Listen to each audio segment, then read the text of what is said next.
A perseverança final é um dom divino tão grande que, como disse o Santo Concílio de Trento, é um dom de todo gratuito que por nada podemos merecer. Contudo, Santo Agostinho diz que alcançam de Deus a perseverança todos aqueles que lhe a pedirem. E conforme diz o Padre Soares, infalivelmente a alcançam, sendo diligentes até o fim da vida em pedi-la a Deus. Por isso escreve São Roberto Bellarmino: peça-se a perseverança todos os dias, para que seja obtida cada dia. Ora, se é verdade, como eu tenho por certo, conforme a sentença hoje comum, se é verdade, digo, que quantas graças Deus nos dispensa, todas passam pelas mãos de Maria, é também verdade que só por meio de Maria poderemos esperar e conseguir esta sublime graça da perseverança. Esta mesma graça promete ela a todos aqueles que fielmente a servem nesta vida. Os que agem por mim não pecarão, aqueles que me esclarecem terão a vida eterna. Eclesiástico 24:30. Para nossa conservação na vida da divina graça, é-nos necessária a fortaleza espiritual que nos leva a resistir a todos os inimigos da salvação. Ora, essa fortaleza só por meio de Maria se alcança. Minha é a fortaleza, por mim reinam os reis. Provérbios 8:14. Minha é esta fortaleza, diz Maria. Deus depositou em minhas mãos este dom para que eu o conceda aos meus devotos servos. Por mim reinam os reis, por meu intermédio reinam os meus servos e dominam sobre todos os seus sentidos e paixões, e assim dignos se tornam de um reino eterno no céu. Oh, quanta força possuem os servos desta grande rainha para vencer todas as tentações do inferno. É Maria aquela decantada torre dos sagrados cânticos. Teu pescoço é como a torre de Davi, que foi a armadura dos esforçados. 4:4. Para os que a amam e a ela recorrem nos combates, é como uma torre forte, cingida de todas as armas na luta contra o inferno. A Santíssima Virgem é por isso chamada plátano. Eu me elevei como plátano à borda d'água nos caminhos. Eclesiástico 24:19. Diz o cardeal Hugo que as folhas do plátano são semelhantes a um escudo. Assim se explica a proteção de Maria para com aqueles que a ela se acolhem. O beato Amadeu dá uma outra razão a essas palavras e diz: assim como o plátano com a sombra de seus ramos defende os transeuntes da chuva e do sol, do mesmo modo, sob o manto de Maria, acham os homens refúgio contra o ardor das paixões e a fúria das tentações. Infelizes as almas que se afastam desta defesa e cessam de venerar a Maria e de se lhe recomendar nos perigos. Que seria do mundo se não nascesse mais o sol? Nada mais do que um caos de trevas e de horror, pergunta e responde São Bernardo. Retira o sol e que será do dia? Perca uma alma a devoção para com Maria e que será senão trevas? Sim, a alma ficará cheia daquelas trevas de que fala o Espírito Santo. Puseste trevas e foi feita a noite. Nela transitarão todas as alimárias das selvas. Salmo 103:20. Quando em uma alma já não resplandece a divina luz e anoitece, ficará ela sendo covil de todos os pecados e dos demônios. Ai daqueles, exclama Santo Anselmo, que desprezam a luz deste sol, isto é, a devoção a Maria. Com razão temia São Francisco de Borja pela perseverança dos que não davam provas de uma especial devoção à Santíssima Virgem. Perguntando certo dia aos noviços pelos santos de sua devoção, conheceu que deles alguns não eram especialmente devotos de Nossa Senhora. Advertiu ao mestre dos noviços que olhasse com mais atenção para aqueles infelizes. E, de fato, todos eles perderam miseravelmente a vocação e saíram da companhia. Razão sobrava, portanto, a São Germano ao chamar a Virgem de respiração dos cristãos.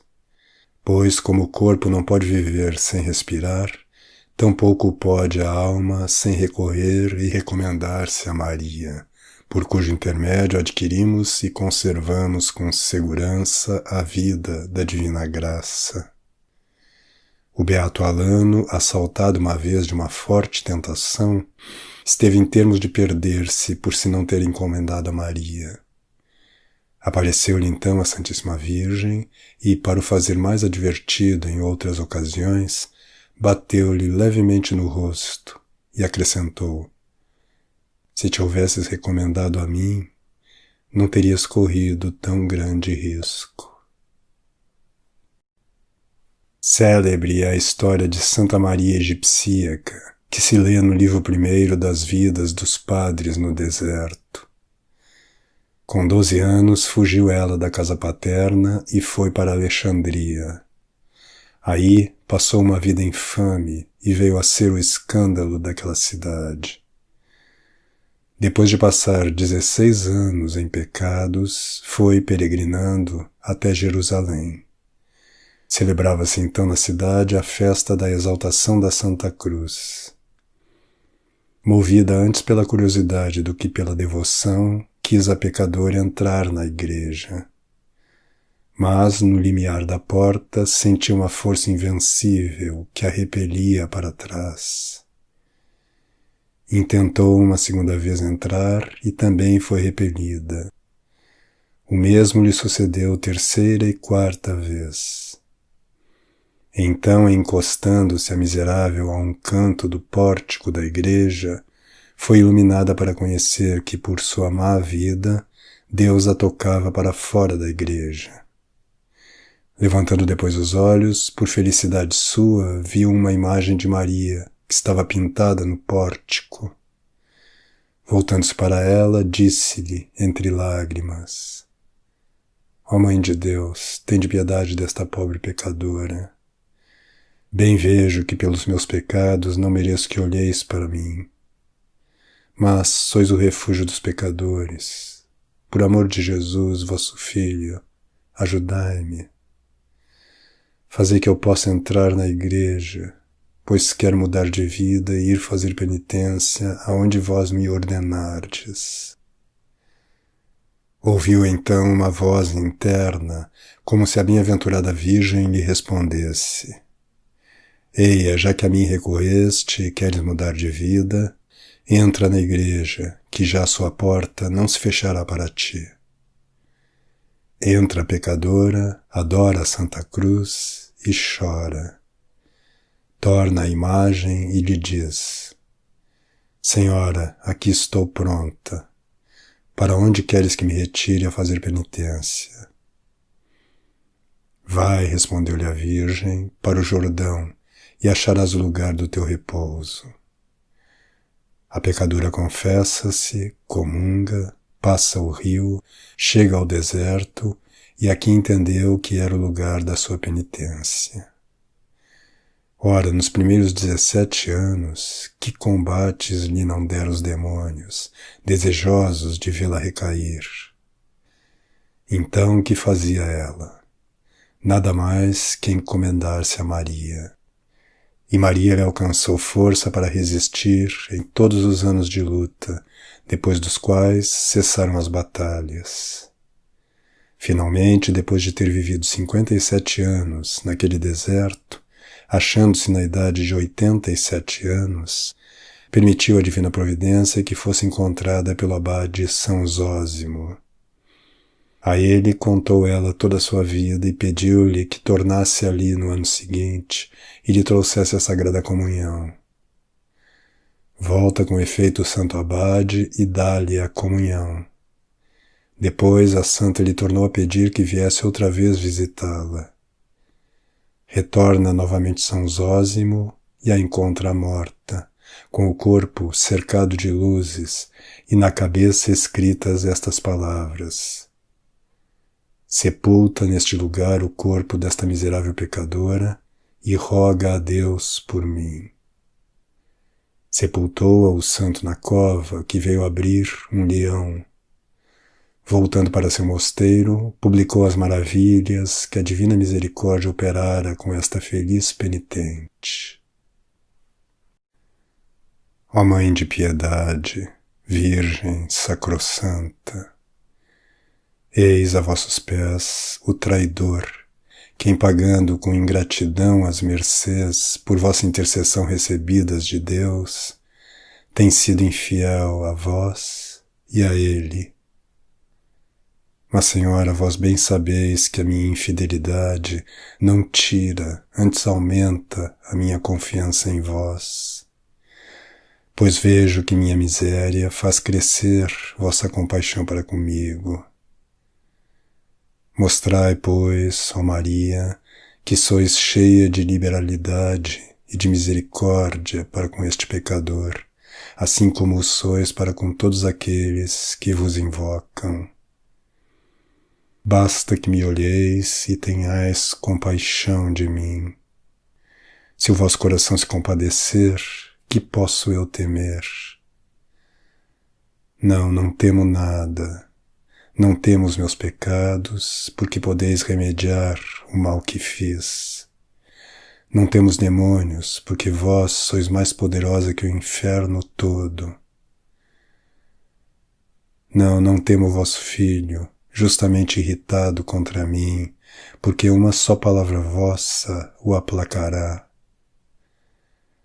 Só temo por minha negligência, que me leve a deixar de recomendar-me a vós nas minhas tentações e por isso me perca. Mas isto é o que hoje vos prometo, que quero recorrer sempre a vós. Ajudai-me a executá-lo. Vede que bela ocasião tendes de satisfazer o vosso desejo de socorrer um miserável, qual eu sou. Ó Mãe de Deus, eu tenho uma grande confiança em vós.